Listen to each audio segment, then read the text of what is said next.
Welcome, ladies and gentlemen, to our technical forum here on the group exhibit, Hydrogen and Fuel Cells. We have presentations here every half an hour about very interesting topics, and the next one is probably very interesting because we will talk about Eneramic power generators, a reliable and cycleable micro-SOFC system. And I'm very happy to announce to you the technical project manager of Fraunhofer IKTS, which is the Institute for Ceramic Technologies and Systems, the technical project manager, Sebastian Reuber. Please come on stage, Mr. Reuber. This is your applause. Thank you very much. Yeah, good afternoon and welcome to my presentation on our portable power generator that we have branded Eneramic system. I come from the Fraunhofer IKTS. We are a ceramic institute, and we are working on, of course, the ceramic fuel cell, the SOFC, and there comes the name from. The energy is generated by a ceramic fuel cell. Today I'd like to give you an update on the latest development, especially in the technical field. Okay, that's for me.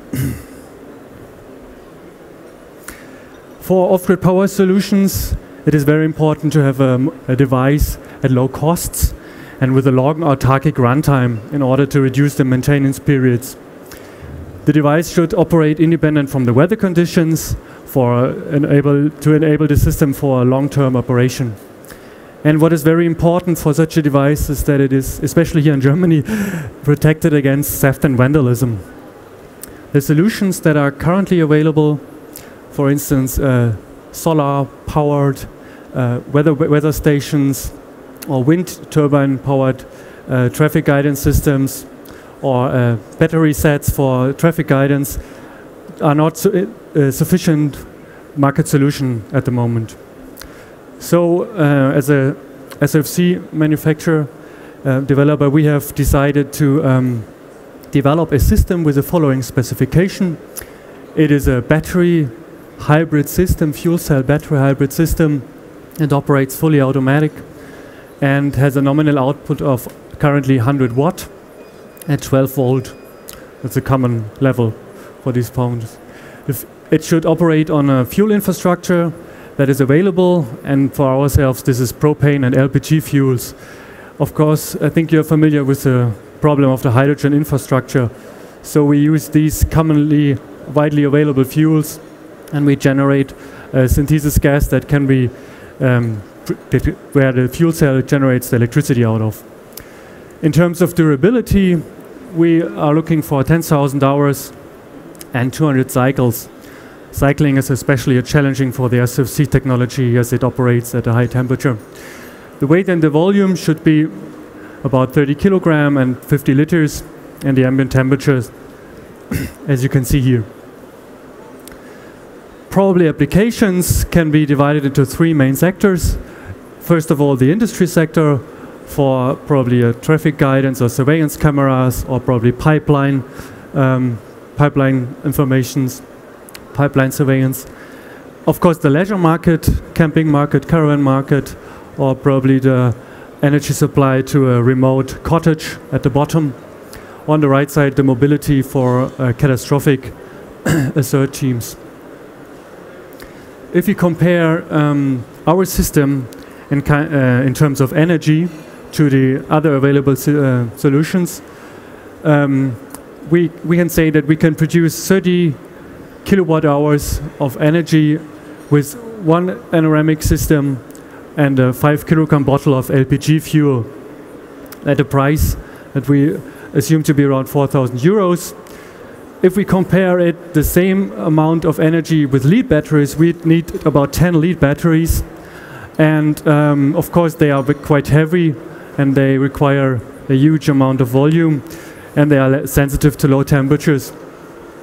Compared to solar panels, we have the problem of the changing weather conditions, and solar panels have to be, we have to implement much more solar panels than usually a solar panel with a peak power would deliver. So we have a surface that is much higher. And similar in terms of the wind generator, as the wind isn't very constant, we need about 10 wind generators So therefore we are very competitive in terms of price and in terms of volume and in terms of size with the current solutions. So after that introduction and the market and the specifications, I like to show you some more technical insights of the system development. So far we have developed two system prototypes. First one last year, we call it the E1.0. With the data given below, it has almost reached the design power of 100 watt, and we are producing the electricity with an efficiency about 21%. But of course the volume and the weight were a little bit too high for the first prototype. So we developed a new prototype that is currently in testing, the E1.1, with higher efficiency and a significant reduction of the volume and the weight of the device. And based on the experience that we gained from the testing of these two prototypes, we are currently designing a third prototype for the next year. Let's have a look at the inside of the latest prototype. The blue box consists of the so-called core module, which you see on the right-hand side here. That consists of the planar SOFC stack and the gas conditioning modules. And the packaging is very special for ourselves because we have a brazed metal unit, closely connected components against each other, heat sinks and sources are combined in order to have a good thermal behavior. Everything is packaged in an insulation module that is of course compressed, but as we have a high temperature device, we are suffering from the fact that we need a huge amount of insulation. So for this 100 watt prototype, the volume of the core unit is much higher than probably for the other levels we are looking at. We are looking up to 300 watts. So the size of the core unit would probably become much lesser in the future. On the right side, there are the other components that are developed by the IKTS. These were the electronic converters and the battery management module.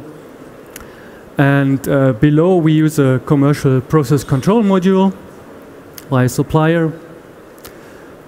And on the left side of the system, we use mainly commercial available blowers and valves for the propane dosing and the cleaning of the propane from sulfur, and the air management module that contains compressors and blowers for cathode air management and cooling, because we cool the exhaust gas up down to 50 degrees Celsius in order to invade, of course, of safety reasons.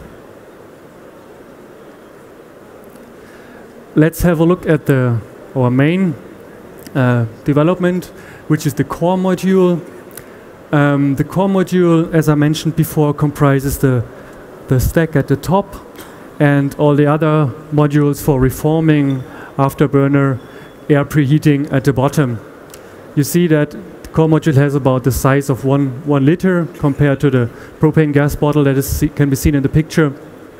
It needs to be insulated on the right-hand side. We think that that technology has several advantages. We are using these multi-layer designs. We are using similar geometries for these metal sheets. We are using laser cutting and ordinary cutting principles. So we are cutting several metal sheets and we are assembling them, and we are brazing them in one process. And after that, we have our gas distribution model ready, and I think we have a very cost-effective process, and we can use very low-cost materials in that field. For the catalytic reactors and the burners, we use our ceramic fuels that probably can be implemented here in the reformer module or in the afterburner modules. And because of this multi-layer technology, we can reduce the pressure drop, and we don't need any piping, and especially the thermal expansion of the system, and it would be very easy. It's very easy. So let's have a look at the other heart of the system, the SOFC planar stack. We are using a Reuber interconnector, same material that we use for our GPU. We use a 3-wire set-based electrolyte with a very good mechanical strength, especially for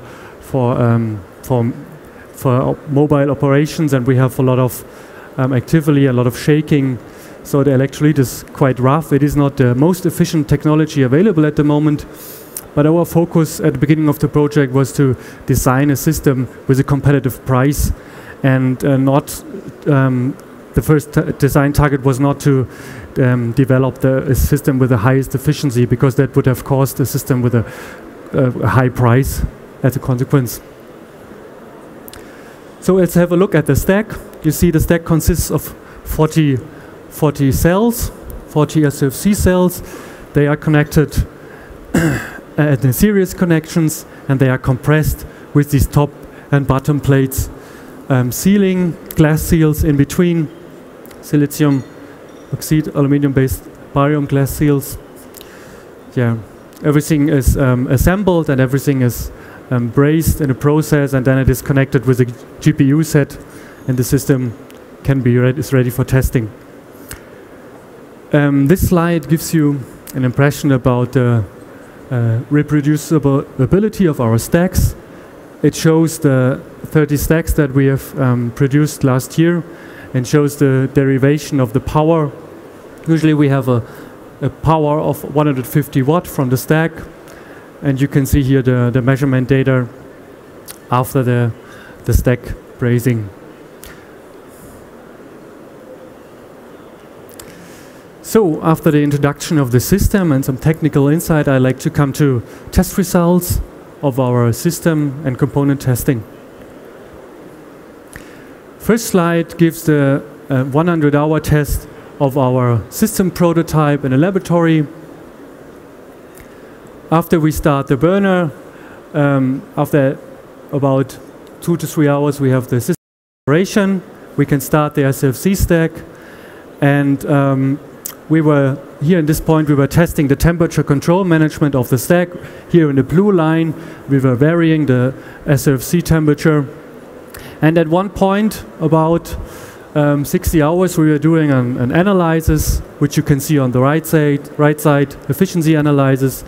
In this testing, steady state testing, when we were running on 450 watts of propane, we were able to generate about 96 watt of electricity for our first prototype, with an efficiency about 21%. And what is remarkable here is that we have a great amount of thermal losses, and that is what we really want in our system. As we have designed the insulation module at the smallest size possible, because we want a small device, we were able to allow a huge amount of thermal losses, as you can see here on the right side. It is probably different for CHP applications, but for a power generator, it's affordable.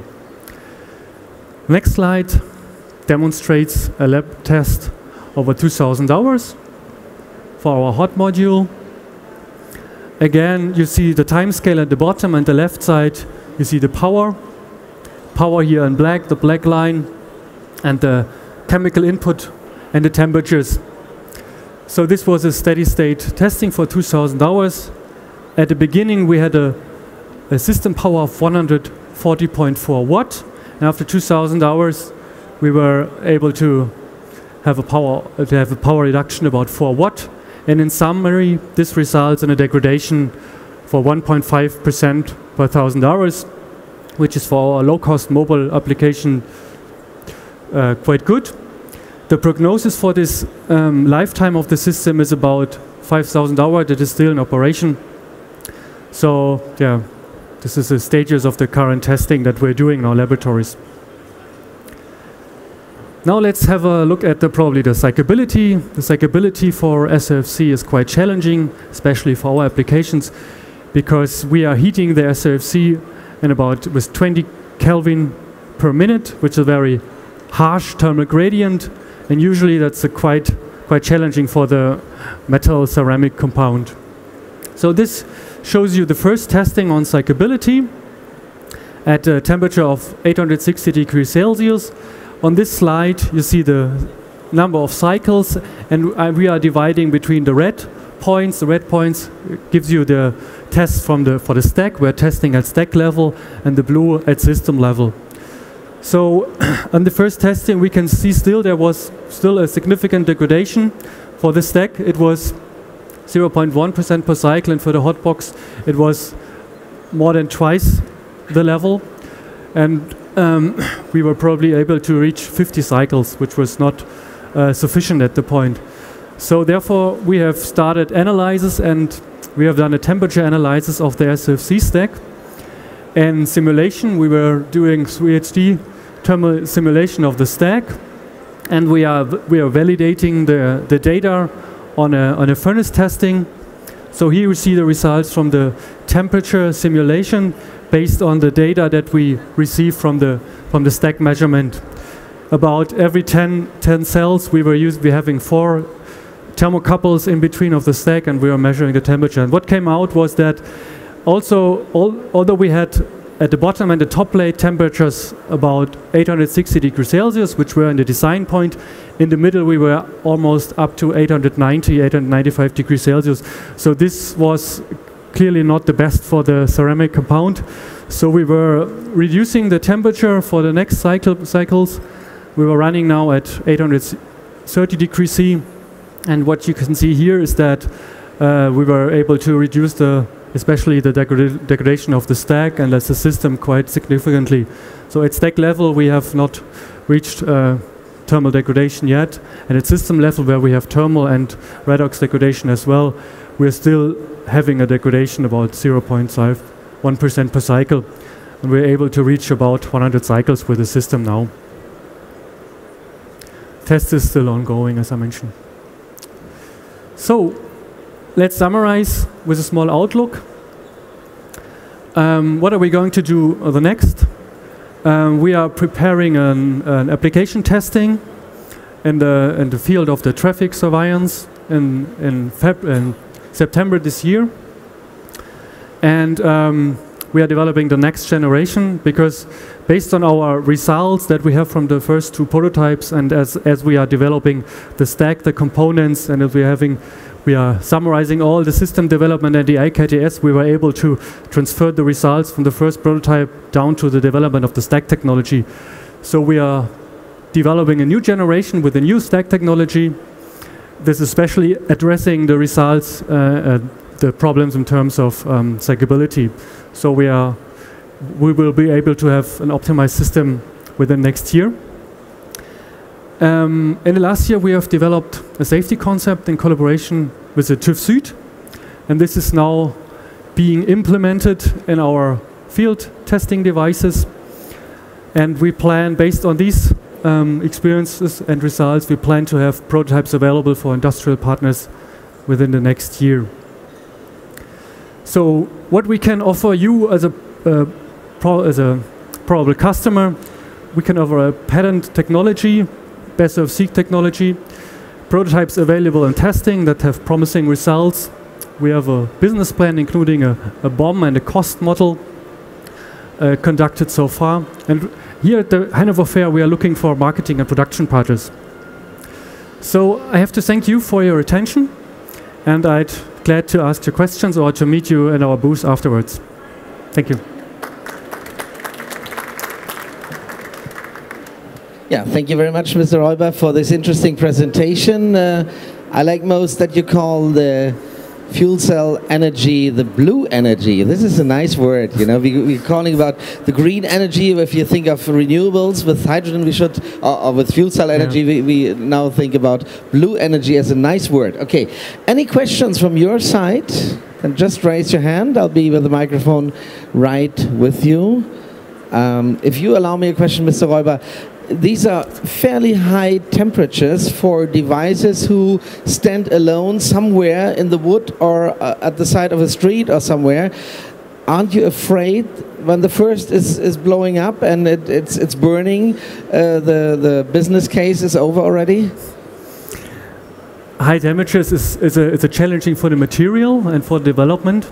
And we are having these in our tests, and we have, of course, because of the safety concept as we have developed in collaboration with the TÜV Süd, we are confident that it will be not really a problem, especially in terms of explanation. We have special blowers and pumps that evade the mixing of an explosive atmosphere, and that's the way there will be no explosion if these devices operate. Maybe it burns or so, but it shouldn't, of course. Yeah, usually the insulation is not burnable, it's inflammable. This is one of the requirements for the insulation stuff, and it's common for stationary fuel cells, and they are in houses. They are tested in houses, and I think we are the first who are transferring that SOFC technology for a mobile device. And I think there has not been a problem so far, so I'm confident we won't have that as well. I hope nothing will ever happen. Another thing is, I think you mentioned at the beginning, lifetime would be 10,000 hours. Is that correct? This is our design target for that low-cost device here. Okay, if I count it back, it's like 13 months. So it's well, if you use it 13 months throughout, it's then it's over. Yeah, especially if you're looking for the caravan side and these development. They are not in continuous operation. They are probably over 1 year. They have about 500 hours of operation, and if you summarize it, it will be more than 10 years of total lifetime of the device. Okay, because you can switch it on and switch it off. It's cyclable, yeah. It is cyclable, yeah. This is the challenge for the SFT technology, and I think 10,000 hours in that field is quite forward if you compare to competitors, probably. Very good, and it's cost competitive, obviously, as you have shown also. Any question from your side? If not, I would like to thank you once again, Mr. Reuber, for this interesting presentation. Good luck. Thank you very much. And I would like to announce the next presentation here in our technical forum, which will be about precision combustion. We are expecting Anthony Anderson, the Director Marketing and Business Development of Microlis Fuel Reformer and Fuel Processor Systems. We are expecting that in 5 minutes. Thank you very much.